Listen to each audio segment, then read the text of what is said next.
السلام علیکم. زه یم انیس خان او نن دی د اکتوبر 10 تاریخ. نن زموږ د فوج ترجمان محترم ډي جي آی ایس پی آر صاحب په پیښور کې یو ډیر اهم او ډیر اوږد پریس کانفرنس وکړو.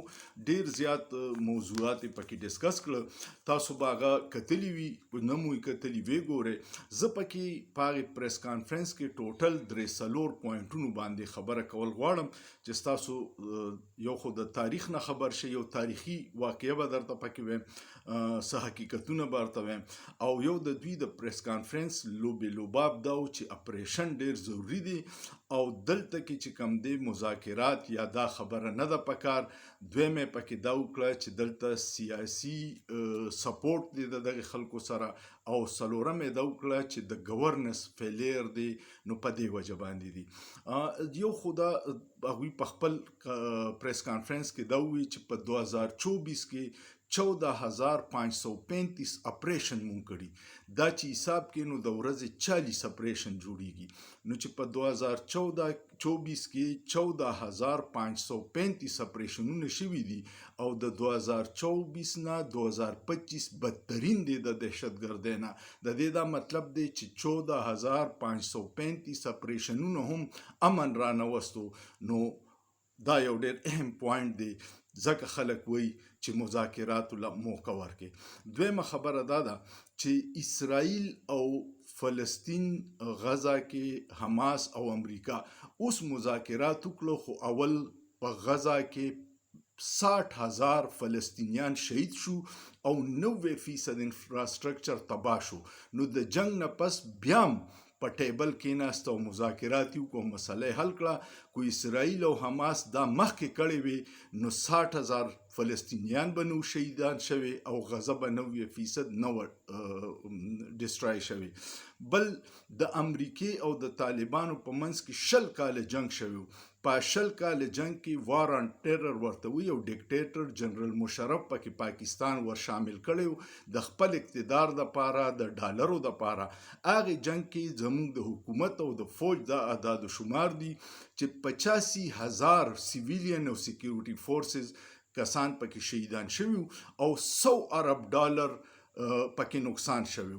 او 60 کاله پس هم طالبان او امریکا په دوحه کې کېناسته، مذاکرات یې وکړو، امن معاهده وشوه او دا ختم شو.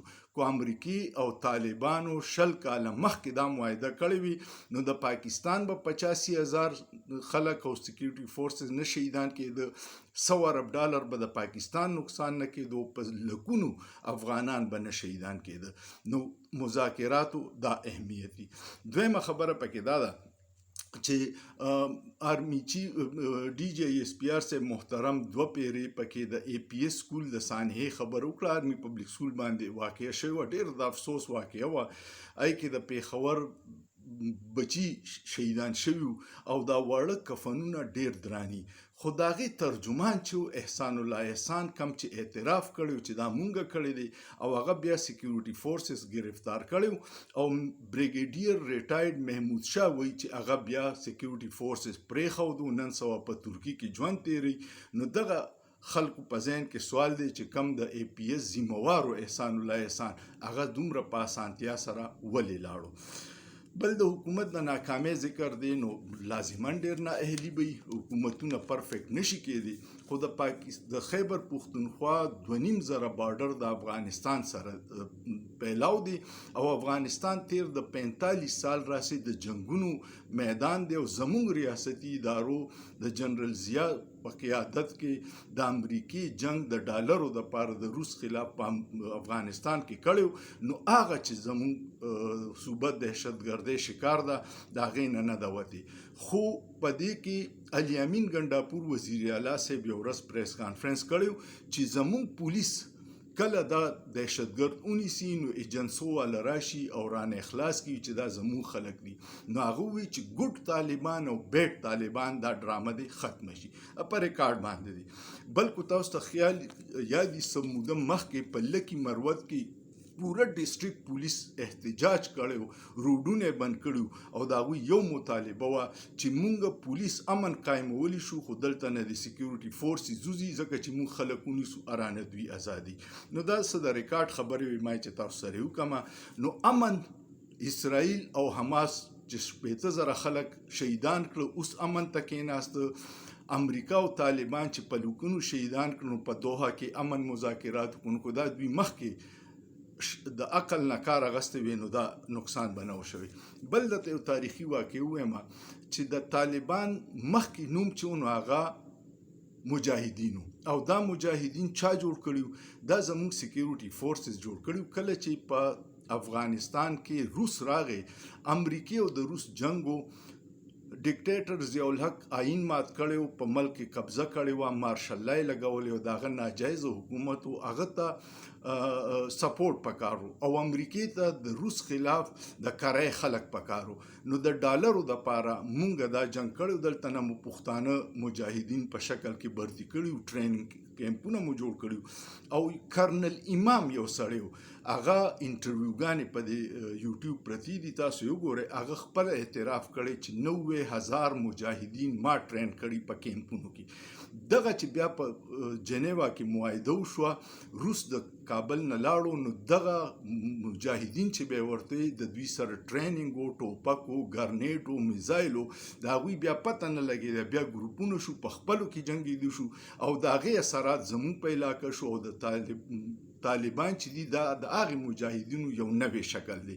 نو دا ټول چې دي زموږ غلط پالیسیانو دي چې موږ د نورو په جنګونو کې ایسالو، او دا زموږ بیا خپل ولی خان بابا ډېر 40-45 سال مخکې ویلي چې دا جهاد نه دی، دا فساد دی، او ته د بل په کور کې ور لګې نو ستا کور به ترې نه بچ کېږي. بیا صحیح ثابته شوه. بله یو پیره ولی خان بابا وایي چې ما نه ضیاء الحق تپوس وکړو چې ته د دې جهاد ولې دغه نه کوې؟ د ټولې دنیا نه جهادي خلک یې راوستي او د قبایلو کې دیرو، او دوی به هلته کې د افغانستان کې جنګ کو. د اسامه بن لادن او د ایمن الظواهري باره کې ورته وي. نو ولی خان بابا ورته وایي که چېرې ایمن الظواهري په مصر کې، د مصر اسلامي نظام او شریعت نافذ کړي، او بیا دلته راغلي او زما دپاره دومره خدمت د اسلام کوي، نو زه به ووایم چې زه به د سره ملګری شم.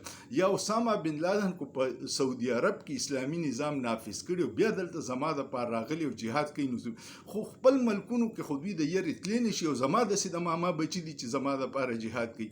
نو دا د ریاستي پالیسیانو چې کله د امریکای ضرورت وي، موږ مجاهدین جوړیږي، طالبان جوړیږي، داعش جوړیږي، مختلف تنظیمونه جوړیږي، او چې ته کله وګورې نو فنډینګ ورته CIA کوي، خپل مقاصد پوره کوي. خو سادهګان پښتانه دلته او په افغانستان کې د جهاد په نوم د جنگ لرګي دي جوړیږي. کمانډر اسماعیل یو د افغانستان کې کمانډر و، هغه نه یو پیرې بوډۍ ښځې تپوس وکړو چې کمانډر صاحب جنت ښکلی دی که فرانس ښکلی دی؟ هغه ورته کمکلې جنت ډېر ښکلی دی، فرانس نه دی ښکلی. وی نه ما ته خو فرانس ښکلی ښکاري. نو کمانډر ورته وی چې ولې ته دا خبره کوې؟ وی زما بچی دی د جهاد په لالچ شهید کو، جنت په لالچ د جهاد له لېږلې، او خپل بچی د تعلیم له فرانس ته لېږلې، نو ما ته. نو د دې ټولو غټو خلکو بچی چې دي په یورپ او امریکا کې دي، او زما او ستا بچي د دې غلطو پالیسیانو په وجه د جهاد او د جنگ په نوم باندې شهیدان کیږي. امن له موقع ورکول ډیر ضروری دي چې ته نقصاناتو کې په زرګونو شهادتونو کې او بیا امن ته کینې، نو دا یې نښه ده چې په وخت د هوشمندۍ فیصلې وکړي. امید لرم چې ستاسو به ویډیو خوښه شوي. ویډیو که مو خوښه شوه کمنټ وکړئ، لایک یې کړئ، شیر یې کړئ، او سوچ به وکړئ. په سوچ کې څه ګناه نشته.